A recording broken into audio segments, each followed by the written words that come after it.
What is awakening? Kundalini awakening, spiritual awakening. And what is healing? Are they the same thing? Are they different? For most people, for the vast majority of people, the beginning of the awakening journey is a healing journey. You can find people talking about, and every day there are more people popping up, talking about Kundalini via calling it activation, awakening, people confusing the two, saying they're the same things. They're not. Confusing awakening and healing. People saying, my awakening journey. When you talk to them, they might have had energy rise up the spine. That might have blown their ego to shreds, and their ego's fighting back, and they plowed into a dark night of the soul, and it's really difficult. That's not an awakening. That is the energy rising to push you into a healing journey. We could say spiritual healing, or even Kundalini healing, and then Kundalini awakening. They're very, very different things. And all these people that you see online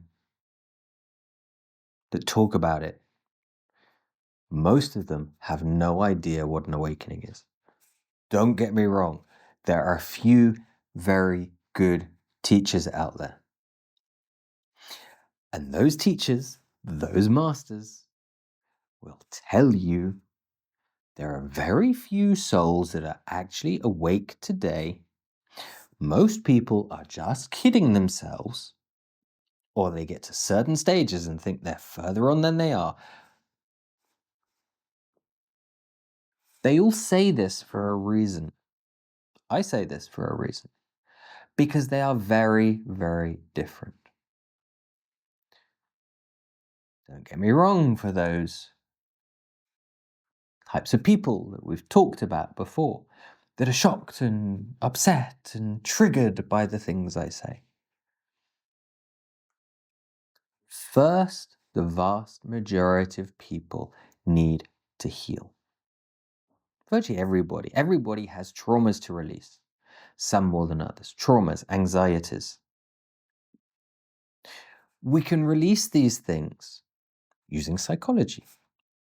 We can use these things, or we can release these things using what people call Kundalini activation, which is pranic energy. We can use de-armoring. We can use the sacred sensual tantric energies that are very powerful. We can use hypnosis. Freud started with hypnosis. His problem was he cured people too quickly, didn't have enough income to live how he wanted to live, so he developed psychoanalysis so he could take longer to cure people and earn more money. How dare I say that? Go and do your research. And unfortunately, that's what was turned into what we call modern psychology therapy. Take a long time, earn a lot of money. Good for the therapist, not so effective. It can work, don't get me wrong. But when you go down those processes, let's say you go for traditional psychoanalysis or psychology. Let's take something simple. You have a fear of spiders.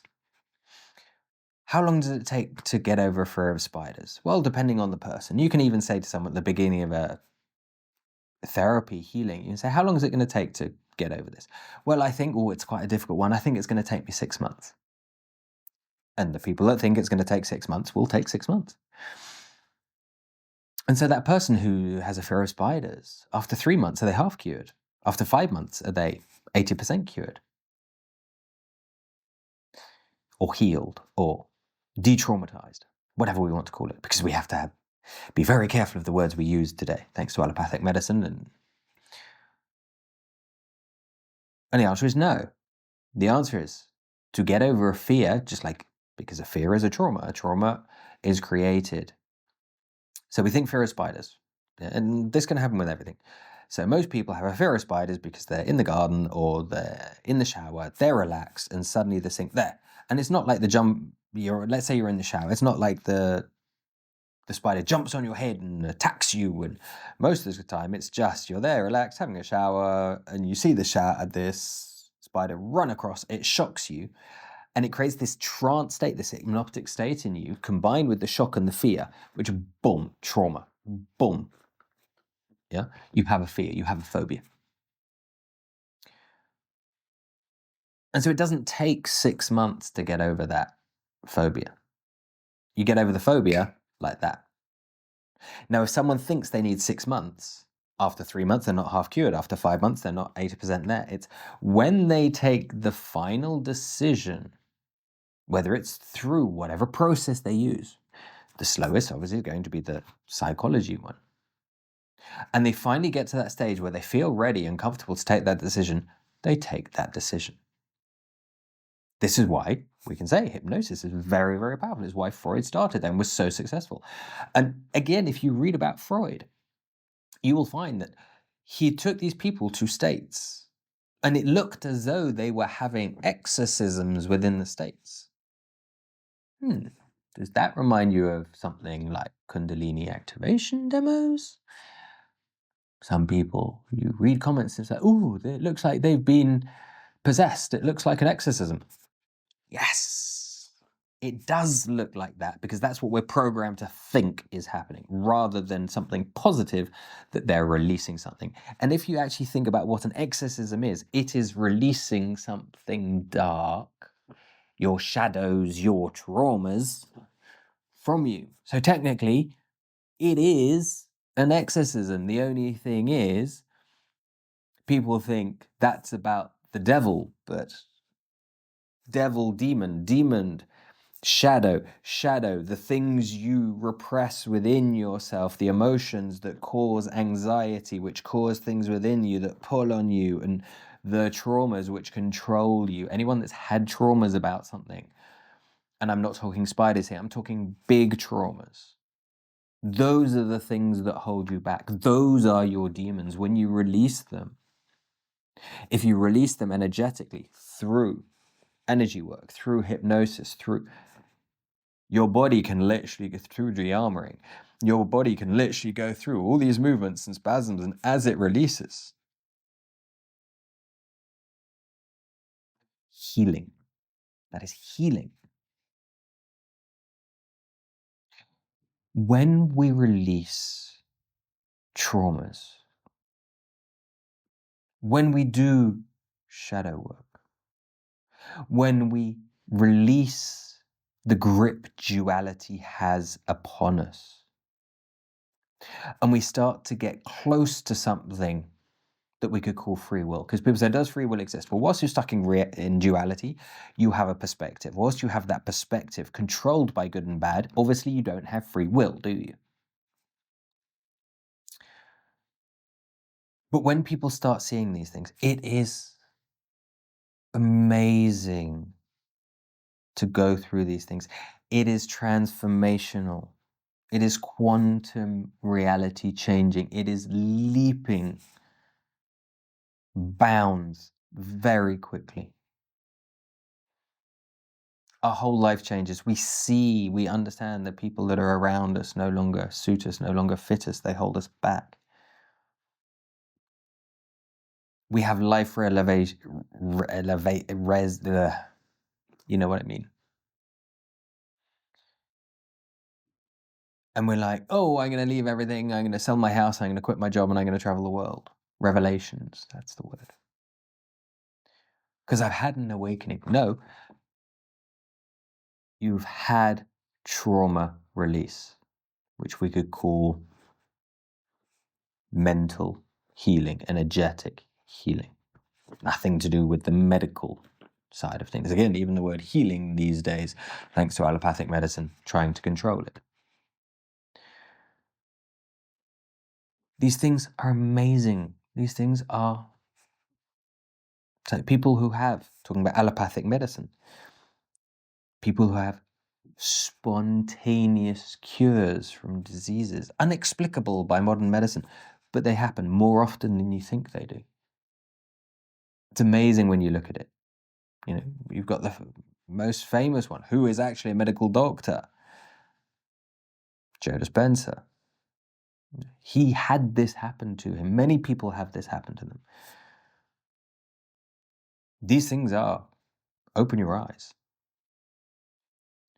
So if they open your eyes, you're awakened, right? What is the difference between healing and awakening? Right. Let's change the wording here slightly so we understand this. Have you heard of the Egyptian Book of the Dead or the death ceremonies of ancient Egypt? So it's when you die, the typical thing that the historians say from the models, from the images we have, they will take the pharaoh's heart and they weigh it. And if it weighs lighter than a feather, they move on. And they say this is what they thought as fact, as literal as we know a human heart cannot weigh less than a feather, can it? So this is not literal, despite what historians tell you. This is metaphorical. And the Egyptian Book of the Dead is a mistranslation of that title. And the deeper we look into this, we find that the Egyptians said, everyone around is dead. The more modern term of this is the non-player character in gaming terms. Everyone is dead. And then through processes and through their life, the Egyptians would go to the temples and study in the temples and go through ceremonies, and eventually some would become priests and priestesses, get to a certain point, and they would be deemed alive. So in their terms, it was everyone was born dead, or at least got to a point in their life. So maybe they're born awake, born alive, then programming makes us die again, and then we are reborn. Ooh. We are baptized by fire. Ooh, these religious terms suddenly come to light. And then we become alive. Today, those terms quickly changing thanks to ignorance, not to controlling powers, ignorance of the masses, that they don't do their research because it's all out there. Today, we would change those words slightly and say those non-player characters are asleep. They have no idea. They are worker ants, they are worker bees, whatever you want to say. How dare you say these things about society? It's just what it is, and we all know it. And then we have people that go through, call it a spiritual awakening, a Kundalini awakening, a baptism, a rebirth, same thing. And they become awake. That means the energy rises within us. Our ego does not block us. We can connect to consciousness. Consciousness can come down. We can embody it. We can say through different terminology, Shakti rises, Shiva descends. They combine to create something new, a third part of the Trinity, the sun, which is part Shakti, part Shiva, Shakti Shiva, hyphenated word. We can use the terms Isis and Osiris. Who is their son? How many religions do we have where it talks of deities? Most of the stories, they're a bit strange, so it's not a couple getting together. So it's either one of the couple is taken from the rib of the other, and so it's like a clone but the opposite sex, or the male part has already died, or just it's a virgin birth, or blah blah blah blah blah blah blah blah blah. And then the tends to be male, not always, but tends to be male. The son is created, virgin birth, out of clay, blah blah blah blah blah blah blah. In a lot of them, those characters also tend to have a sibling, adopted, Thor, Loki, cousin, Jesus, John. We've got Moses and his family. We've got Cain and Abel. We've got it's everywhere. Ganesh. It's absolutely everywhere. It is combining the Trinity. It is creating something new out of the two, the child,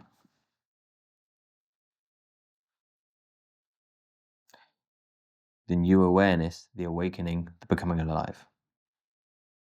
So when we talk about Kundalini, we're not talking about something Hindu. It is literally everywhere. There's a lot of this in Egypt.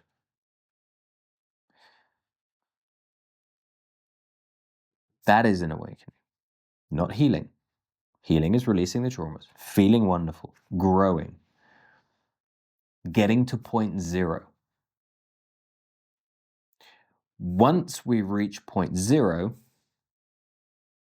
and that means once we have released all our fears, all our desires, spiritual ego, everything, our egoic ideologies, those external programmed ideas, dualism, to be able to start the journey, part 2, after healing is completed, of awakening.